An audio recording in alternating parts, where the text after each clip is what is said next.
আজকে হাঁসের মাংস রান্না করব নারকেলের দুধ দিয়ে।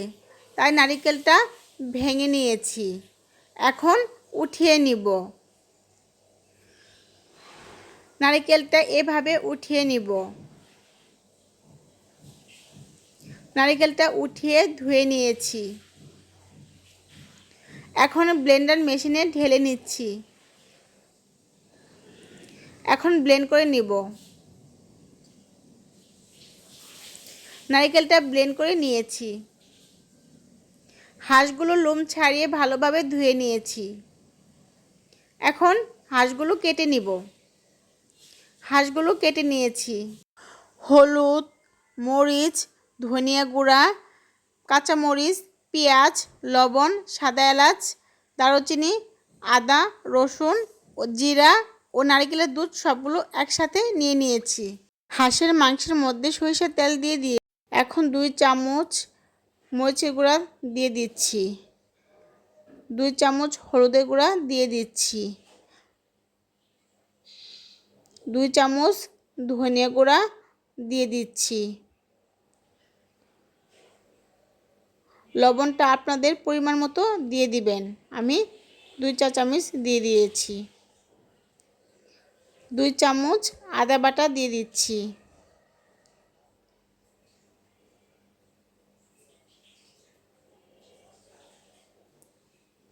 কেটে রাখা পেঁয়াজগুলো দিয়ে দিচ্ছি। 2 চামচ জিরা বাটা দিয়ে দিচ্ছি। 2 চামচ রসুন বাটা দিয়ে দিচ্ছি। সবগুলো উপকরণ ভালোভাবে মিশিয়ে নিচ্ছি। আপনি হাঁসের মাংসের সাথে ভালোভাবে মশলাগুলো মিশিয়ে নিলে হাঁসের মাংস রান্নাটা কিন্তু অনেক মজা হয়। তাই সবাই ভালোভাবে মিশিয়ে নেবেন। কড়াইয়ে তেল দিয়ে দিচ্ছি।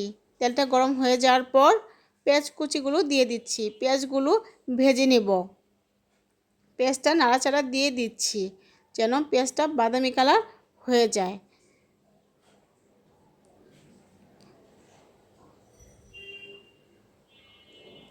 তেজপাতা, সাদা এলাচ ও দারুচিনি দিয়ে দিচ্ছি।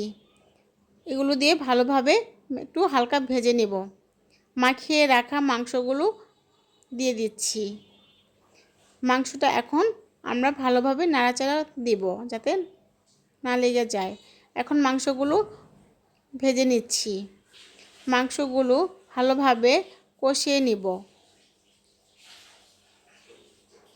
যাতে মাংসগুলো ভালোভাবে সিদ্ধ হয়ে যায়। মাংসগুলো কষানো হয়ে গেছে। এখন নারকেলের দুধ দিয়ে দিচ্ছি।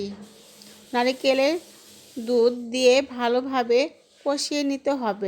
মাংসগুলো কষানো হয়ে গেছে। এখন ঝোল দিয়ে দিচ্ছি। ভালোভাবে নাড়াচাড়া দিয়ে দিচ্ছি। আমাদের তরকারি রান্না হয়ে গেছে। তরকারি ফাইনাল লুক কেমন হয়েছে সবাই কমেন্ট করে যাবেন। রান্নাটা কিন্তু অনেক মজা হয়েছে।